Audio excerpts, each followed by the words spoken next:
எல்லாருக்கும் வணக்கம். இன்றைக்கி பார்க்கக்கூடிய பாடலோட விளக்கம் வாழ்க்கைக்கு மிக மிக பயனுள்ளதான ஒரு பாடல். பழமொழி 400, ஆசிரியர் மூன்றுரையனார், அதிகாரம் 20, தெரிந்து தெளிதல், பாடல் 189. அதாவது ஒரு மனிதன் இருக்கிறார்னா அவனுடைய செயல்கள் ஒரு காலகட்டத்தில் வெற்றிகரமாக போகும். அவன் செய்யக்கூடிய செயல்கள் அனைத்துமே செல்வம் தரக்கூடியதாக இருக்கும், நல்ல மாதிரியாக போயிட்டுருக்கும். ஆனால் இன்னொரு காலம் வரும்போச்சில் அது தோல்வி பாதையில் போகும். அப்படி போகும்போச்சில் அவன் மனம் தளர்ந்து தவறான பாதைக்கு செல்வான். மது அருந்துவார் அல்லது தீய நடவடிக்கை மேற்கொள்வார், தீயவர்களோடு சேருவார். அவருடைய வாழ்க்கை பார்த்திங்கன்னா அப்படியே சேஞ்சஸ் ஆகிரும்.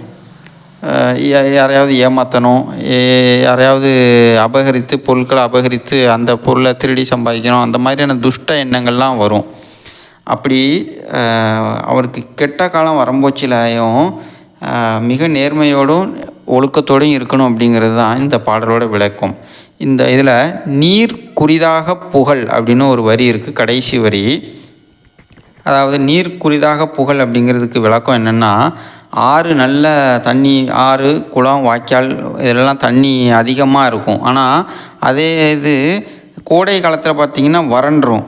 அப்போது அந்த வறட்சி காலத்தில் அதில் நடந்து போகலாம் அப்படின்னு எண்ணுறவங்க அந்த இதில் நடந்து போகும்போது என்னாகும் அப்படின்னா, பாசி படிந்திருக்கும். அதில் வலிக்கு என்னாகும் அப்படின்னா, கடுப்ப தலைகீறி காலும் இழந்து நடைதரா என்பதுவும், அதாவது அந்த பாசியில் வலிக்கு விழுந்து மண்டையில் அடிபட்டுரும், கால் ஃப்ராக்சர் ஆகிரும். நடைதரா என்பதுவும், அதாவது கால் ஒடிஞ்சு நடக்க முடியாத ஆகிரும். அதாவது பேர் பிரிதாக பெறுதலால், அதாவது அவருடைய வாழ்க்கையில் இல்லாதவர்களாகவே நொடிந்து போவார்கள்.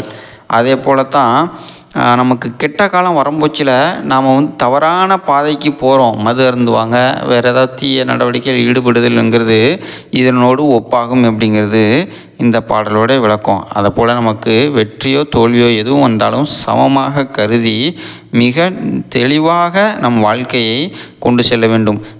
அதேபோல் தீய பாதையில் செல்லாமல் எப்பொழுதுமே இன்பமோ துன்பமோ வெற்றியோ தோல்வியோ எது வந்தாலும் ஒழுக்கம், நேர்மை, நிதானமாக இருந்து வாழ்க்கையை மிக அற்புதமாக வாழ்வோம். மிக்க நன்றி.